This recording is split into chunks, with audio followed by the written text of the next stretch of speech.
The quiet hum of the printer was the first sign. It was a Thursday evening, the air thick with the usual end-of-week exhaustion. Larissa, my wife, was in the kitchen, humming a tune I didn't recognize, chopping vegetables with a strange cheerfulness. She'd been different lately. More distant, more preoccupied, but also, oddly, more attentive.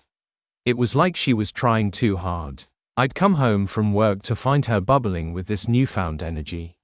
She'd greeted me with a kiss, a rarity these days, and announced she had a surprise for me, a weekend getaway.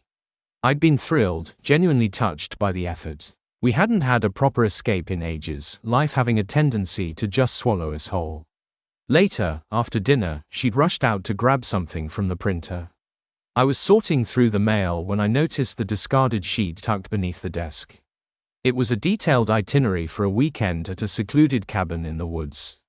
My heart did a clumsy somersault as I read the words. Romantic hike, cozy fire, wine tasting. It wasn't just the cloying sweetness of it all that made my stomach turn, it was the specific instructions: meet up at 3 p.m. in the parking lot, remember to bring the special bottle. This wasn't a romantic surprise for me. My name wasn't even mentioned. I read it again, the words like tiny daggers slowly puncturing my chest. The paper felt heavy in my hands, like the weight of my own sinking heart. Larissa's face, when I confronted her, was a study in guilt and panic. The vibrant color drained from her cheeks, leaving behind a sickly pallor. Her eyes, usually so sparkling, widened with terror. I can explain, she stammered, her voice trembling like a leaf in a storm.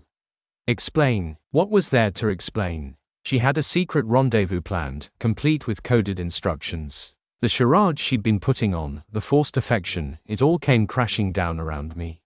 I didn't yell, I didn't scream, I just stared, my insides going cold. The betrayal was a tangible thing, a venomous serpent coiling in my gut. I could have launched into a tirade, demanded explanations, but instead, I chose to play her game.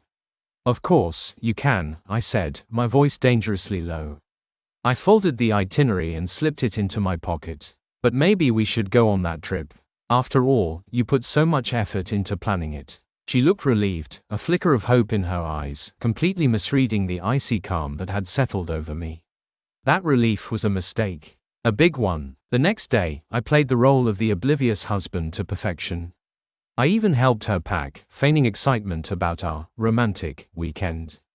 Underneath the facade, however, my mind was calculating, planning, a slow burn building into an inferno. The drive felt like an eternity. Larissa was chattering nervously, trying to fill the silence with inane details about work. I just nodded, my eyes fixed on the road, the rage bubbling just beneath the surface. We arrived at the parking lot 15 minutes early. Larissa's eyes darted around, her nervousness was palpable. At 2:55 p.m., a sleek, black SUV pulled in. A man got out, a tall, broad-shouldered man, handsome in a rugged sort of way. It was the man she was meeting. He had an air of arrogant confidence. He looked at Larissa, his eyes lighting up, and then his gaze settled on me. His face hardened instantly. The smug smile vanished. "Who the hell is this?" he demanded, his voice thick with aggression, directing his words to Larissa, but keeping his eyes locked on me. Larissa's face was the color of ash. "This is my husband, Daniel," she managed to squeak out. The man laughed, a harsh, mocking sound. "Husband, seems like you forgot to mention that little detail." He took a step toward me. "Look, buddy, why don't you go wait in the car?" It was a mistake. He had mistaken my calm for cowardice. It was then that I truly allowed the anger to surface. A primal instinct, a pure, untainted rage. "I'm not going anywhere," I said, my voice devoid of any tremor, hard as steel. "This is my weekend trip too."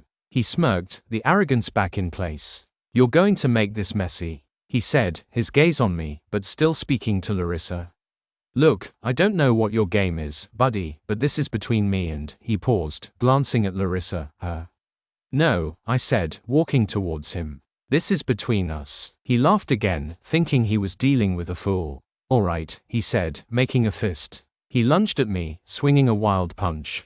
I saw it coming, ducking easily beneath the blow. He was clumsy, fueled by bravado but lacking any real skill. The rage I felt sharpened my movements, turning me into something I didn't recognize. I grabbed his arm, twisted it with a force that made him grunt in pain, and spun him around. I drove my fist into his stomach, and the air whooshed out of his lungs.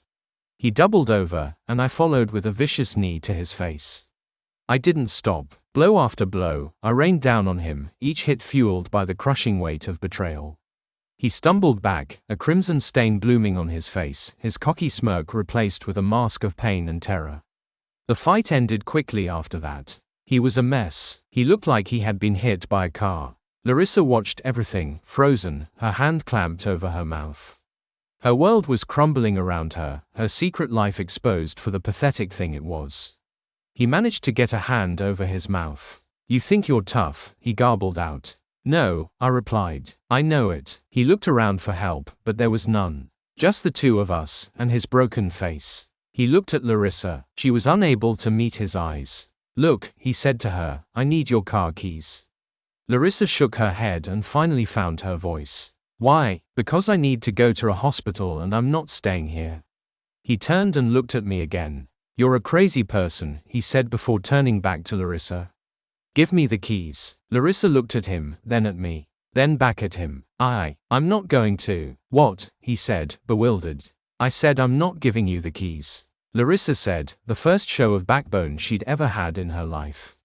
"Are you joking?" he said, stunned. "I wish I were," she said. He looked back at me, but my face was emotionless. I'd said everything I needed to say with my fists. "I'm walking back," he spat out, before trudging off into the woods, blood running down his face. I turned to Larissa, my gaze icy. "I think this trip is cancelled, don't you?" I asked, the words devoid of warmth. She nodded, tears streaming down her face. "I'm so sorry," she whispered, her voice barely audible. I didn't reply. There were no words that could bridge the chasm that had formed between us. I turned and walked back to the car, leaving her standing there, alone, with the wreckage of her life scattered around her. The drive home was silent, the tension thicker than ever. I knew then that things could never be the same. The trust was shattered, the love, probably gone. She begged for forgiveness, promising things she should have done in the first place. But I was done listening to lies. The next few weeks were a blur. We went through the motions, living like strangers in our own home. I moved into the guest room. I started spending time with old friends, reconnecting with my life, a life that had been swallowed whole by the needs of someone who had treated me with contempt. I filed for divorce. She didn't contest it. I got the house, the car, half of everything we had. She moved into a small apartment. She tried to talk to me, call me, but I never picked up the phone.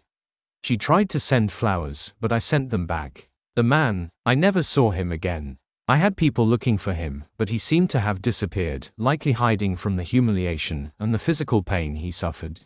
He never did get to use that special bottle, and Larissa had to live with the consequences of her choice. In the end, I didn't need a grand spectacle for revenge.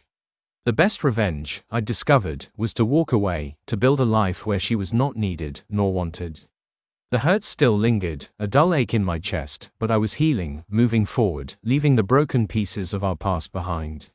It wasn't a perfect ending, but it was my ending, and finally, that was enough.